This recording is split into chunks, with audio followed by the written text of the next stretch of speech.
I've carried this secret for years, convinced no one would believe me if I told the truth. What started as something small twisted into betrayal, paranoia, and shame. I don't even know if I'm the victim anymore, or the villain. Welcome to Reddit Toxic Family Telltales channel. New episode every day. I thought I'd seen bad roommates before, but Hazel? Hazel was on another level. 9 months ago she looked me dead in the eye and told me I was ruining her life over something that was just content, not personal. That was the day I found out what she'd been doing. And today? She's in federal prison, crying her eyes out, sentenced to 8 years. Let me back up. One random Tuesday I ran back to our dorm between classes because I'd forgotten my statistics textbook. Nothing unusual, right? But the second I opened the door something felt off. Hazel was supposed to be stuck in her 3-hour chemistry lab. The room looked normal enough at first glance, until I noticed my bed. I always made it perfectly every morning, tucked and smooth like clockwork. But now? The sheets were wrinkled, my comforter shifted. Across the room, Hazel's bed looked untouched, neat as always. That's when I spotted it, my stuffed elephant, the one my late grandmother gave me, lying face down on the floor. I never left it there. A cold chill crawled down my spine. The more I looked, the worse it got. My expensive face cream almost gone, even though I'd barely used it. Stains on my comforter that had definitely not been there before. Something was seriously wrong. I was about to text Hazel when I noticed her laptop glowing on her desk. Still logged in. Still open to some site I didn't recognize. And what I saw on that screen made me physically nauseous. Rows of video thumbnails. Our dorm room. My bed, my sheets with the little cloud pattern, unmistakable. And in the background? Hazel's perfectly made bed, untouched. The video titles? Things like college roommate's bed while she's gone and risky fun on her side. Thousands of views. Thousands. With comments hyping up how hot it was that she was doing all this in her roommate's bed without permission. I clicked one. Just one. And it destroyed me. Hazel and some random guy right there on my bed. Using my pillow. My stuffed elephant visible in the frame like it was a prop in her sick little set. And the words that came out of her mouth? Don't worry, my uptight roommate won't be back for hours. I ran. Grabbed my laptop, downloaded everything I could, and bolted down the hall to my friend's room. I couldn't even breathe as I shoved the screen in her face. Within the hour, half our floor was packed into the common room, staring in horror while my RA kept pacing like she'd lost her mind. Everyone started putting the pieces together. The girl next door admitted she'd heard strange noises every Tuesday when I was in class. Another girl confessed she'd seen different men leaving our room at times when she knew I was stuck in back-to-back lectures. The IT major upstairs even traced Hazel's account history. She'd made over 15 grand in just a few months. $15,000. On my bed. With my stuff. Some of the videos went back to September, only weeks after we got assigned as roommates. And in some of them, she was wearing my clothes. But the worst? The worst was Hazel laughing with some guy while saying, "The prude who sleeps here every night would die if she knew." Our RA called an emergency meeting with Residential Life, but the director brushed it off, claiming they needed more time to investigate. Translation: Hazel's dad was a major donor and they weren't going to touch her. But we weren't about to let that slide. The next night, the dorm gathered for the semester award ceremony. Hazel, bold as anything, sat right in the front row wearing, I kid you not, a dress she'd stolen from my closet. Smiling. Waving. Acting like nothing was wrong. And when they called her name for Model Resident Award, she walked up to that stage grinning ear to ear, preaching about respect and trust between roommates. That's when I stood up. My phone was already linked to the building's casting system. One tap, and her own confession blasted across every screen in that auditorium. Hazel's voice echoed, "Yeah, I've been using her bed for months. That uptight virgin doesn't even know what fun looks like." Parents gasped. Students pulled out phones. Hazel went pale, award still in her hands. And then? Chaos. Her dad tried to shut it down, waving his checkbook like money could erase what she'd done. Hazel herself tried to bolt but tripped over my stolen dress. People shouted, "This is your model resident?" The screens showed her bank balance, her fake schedules, everything. When the clip hit the part where she mocked my grandmother's stuffed elephant, a woman in the crowd screamed, "That's sick, call the police." Hazel lunged at me, screaming, but my whole row of doormats stood like a wall between us.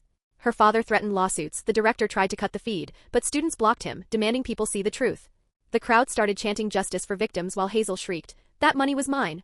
I earned it." She had no shame. None. Police arrived. Reporters swarmed.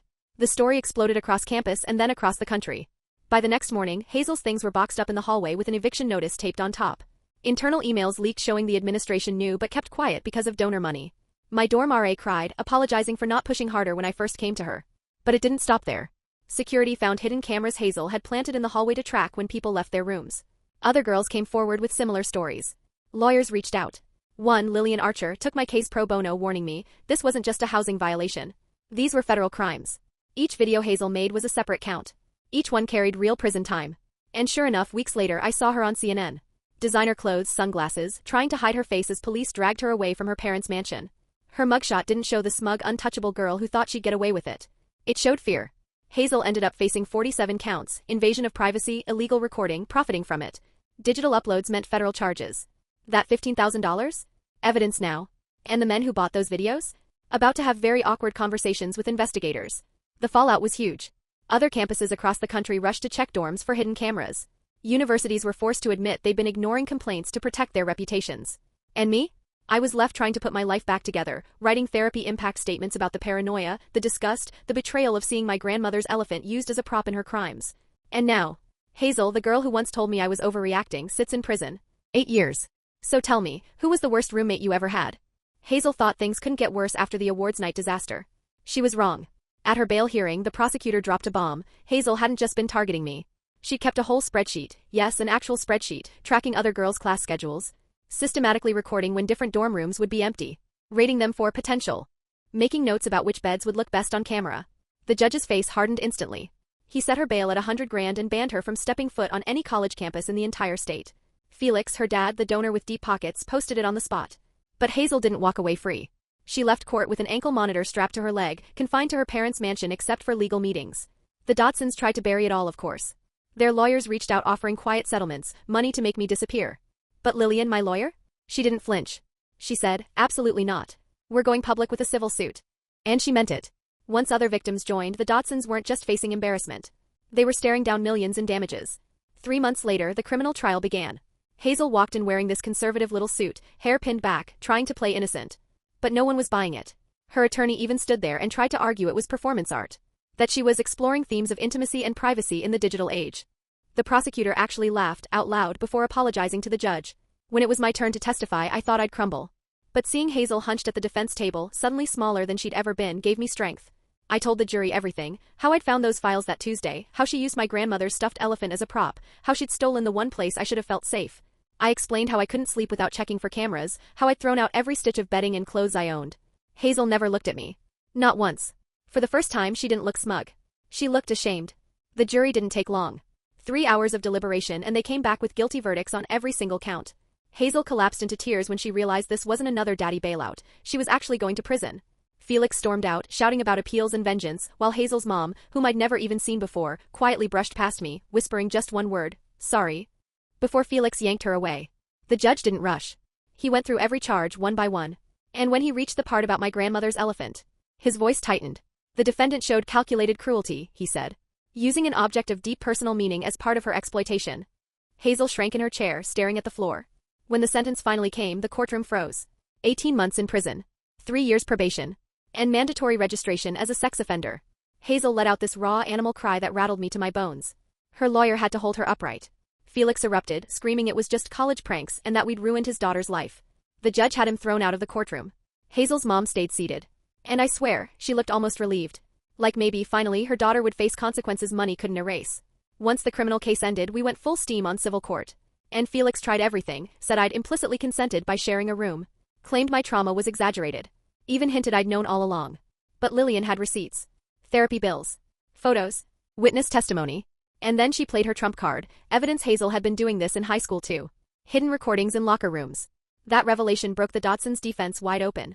Suddenly, their tune changed. We reached a settlement I'm legally not allowed to disclose. But let's just say it was more than new betting money. Every victim was compensated.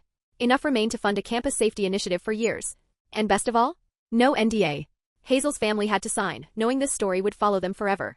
The university scrambled. They gutted residential life, hired a new team, brought in camera detection equipment, launched anonymous reporting systems that bypassed corrupt administrators. Actual, meaningful change. By summer, I was catching up on classes, living in a single dorm, no roommate, ever again, thank you very much. Some nights I still woke up sweating, checking for cameras. My therapist told me it was normal. Nathan, the IT hero, had become a campus legend, teaching workshops on digital privacy and hidden surveillance. Hundreds of students showed up. He even landed a cybersecurity job offer just for his role in our case.